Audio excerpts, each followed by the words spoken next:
A paz do Senhor, meus irmãos. A agenda de leitura da lição 2 da classe dos jovens de terça-feira, 6 de abril de 2021, tem como título: Paulo sempre agradece a Deus pela vida dos coríntios. O texto bíblico se encontra na primeira carta de Paulo aos Coríntios, capítulo 1, versículo 4, que diz assim: Sempre dou graças ao meu Deus por vós, pela graça de Deus que vos foi dada em Jesus Cristo. Queridos, o apóstolo Paulo tinha grande ânimo. Aparentemente, sem quaisquer laços familiares pessoais e sem bens materiais, a sua fonte de satisfação estava em seus convertidos. Dessa forma, ele pôde escrever: Sempre dou graças ao meu Deus por vós, pela graça de Deus que vos foi dada em Jesus Cristo.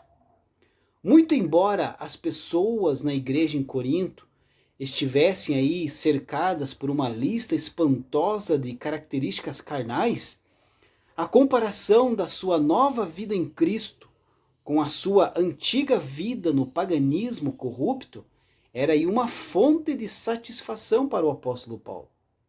Ele conhecia aí muito bem a glória, o poder e a natureza verdadeiramente revolucionária da graça redentora. Contudo, o apóstolo Paulo também era realista o bastante em seu pensamento para perceber que não havia nada como a santificação imediata. Embora ele não tolerasse os pecados, os defeitos e a falta de crescimento espiritual da igreja, ele expressou aí o seu apreço pelo grau de progresso espiritual de que eles tinham alcançado.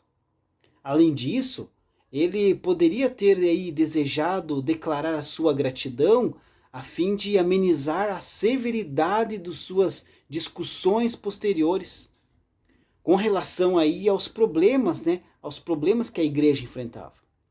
Paulo também podia ousadamente desafiar os coríntios, porque ele tinha aí sido o instrumento de Deus para fundar aquela igreja. A sua chegada a Corinto, perto aí da metade do século I, não foi uma questão de antecipação triunfante, nem de confiança baseada em sucessos do passado.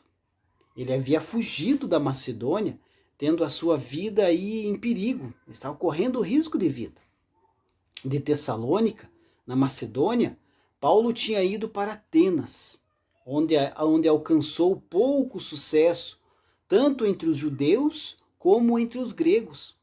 E partindo de Atenas, Paulo viajou para Corinto, onde ficou aí por 18 meses. Em Corinto, a fossa do mundo antigo, o apóstolo Paulo conseguiu ganhar vários convertidos importantes. Primeiro, Áquila e Priscila foram convencidos e convertidos. Timóteo e Silas vieram da Macedônia para ajudar Paulo. E logo, Crispo, um principal da sinagoga, também foi convertido. A sua mudança de vida espiritual foi seguida aí de várias outras conversões.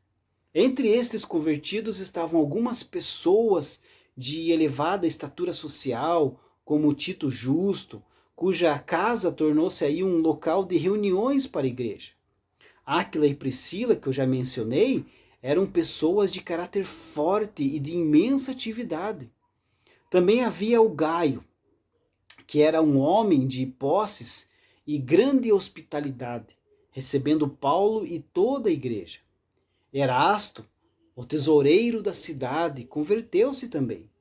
Pode ter havido também, queridos, outros homens de nível elevado, mas a maior parte da igreja era composta por pessoas pobres e incultas. Havia algumas da classe média, porém um grande número fazia parte da população de escravos. Talvez por esse motivo, essa quantidade de convertidos aí que foram alcançados pelo Evangelho de Cristo com a pregação do apóstolo Paulo, ele tem aí tanto apreço por essa igreja tão maravilhosa, que é o estudo desse trimestre. Deus abençoe a sua vida e uma ótima terça-feira.